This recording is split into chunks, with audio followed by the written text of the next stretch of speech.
حضرت سری سختی علیہ الرحمٰن نے ایک نوجوان شرابی کو دیکھا جو مدہوش زمین پر پڑا تھا اور اپنے آلودہ منہ سے کہہ رہا تھا اللہ اللہ، میرے مالک کا نام لے رہا تھا۔ حضرت سری سختی وہیں بیٹھ گئے اور پانی کے ساتھ اس نوجوان کا منہ دھویا، صاف کیا، پھر فرمانے لگے کہ اس بے خبر کو کیا خبر کہ ناپاک منہ سے کس پاک ذات کا نام لے رہا ہے۔ اس کے بعد آپ وہاں سے چلے گئے۔ جب وہ نوجوان شرابی ہوش میں آیا تو لوگوں نے اسے بتایا کہ حضرت سری سختی تمہاری بے ہوشی کے عالم میں آئے تھے تمہارے پاس، تمہارا منہ صاف کر کے گئے ہیں، دھو کر گئے ہیں۔ یہ سن کر وہ نوجوان شرمندہ ہوا۔ اس کے بعد وہ ایک میدان میں چلا گیا اور زاروں قطار رونے لگا، اپنے نفس سے مخاطب ہو کر بولا بے شرم، اب تو تجھے سری سختی بھی اسی حال میں دیکھ کے گئے ہیں، اللہ کے ولی بھی اسی حال میں دیکھ کے گئے ہیں، اب تو تجھے شرم آنی چاہیے، کچھ تو شرم کر لے۔ قیامت والے دن تو بھی جہنم میں جائے گا، مجھے بھی جہنم میں ڈالے گا، مجھے بھی عذاب میں ڈالے گا، اور کچھ تو شرم کر لے۔ آج کے بعد اگر تو نے یہی حرکت پھر کی تو میں تجھے 3 طلاقیں دے دوں گا، تجھے سرے سے ہی ختم کر دوں گا۔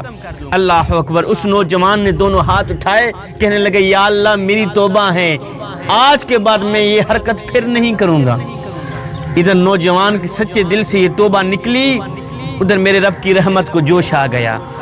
اللہ اکبر۔ رات کو حضرت سری سختی نے خواب میں کسی کہنے والے کو یہ کہتے ہوئے سنا، اے سری سختی، تو نے ہماری خاطر اس نوجوان کا صرف منہ ہی دھویا تھا، دیکھ تو صحیح، ہم نے تمہاری خاطر اس کا سارا دل ہی دھو دیا ہے، ہم نے تمہاری خاطر اس کا سارا دل ہی دھو دیا ہے۔ اللہ اکبر۔ رات کو حضرت سری سختی رات کی تنہائیوں میں نماز تہجد پڑھنے کے لیے جب مسجد میں گئے تو آپ نے کیا دیکھا؟ وہی نوجوان شرابی نماز تہجد پڑھنے میں مشغول بیٹھا۔ حضرت سری سختی کہنے لگے او تمہارے اندر یہ انقلاب کیسے آیا ہے، تمہارے اندر یہ تبدیلی کیسے آئی ہے اچانک؟ اس نوجوان شرابی نے کہا حضرت جی، رات کو میرے مالک نے تجھے بتا بھی دیا تھا، پھر بھی آپ مجھ سے پوچھنے آ گئے ہو کہ تمہارے اندر یہ انقلاب کیسے آیا ہے، جبکہ میرے پیدا کرنے والے مالک نے تجھے رات کو بتا بھی دیا ہے کہ میرے اندر تبدیلی کیسے آئی ہے، پھر بھی آپ مجھ سے پوچھنے کے لیے آ گئے ہو کہ میاں بتا تیرے اندر انقلاب کیسے آیا ہے، تیرے اندر یہ تبدیلی کیسے آئی ہے۔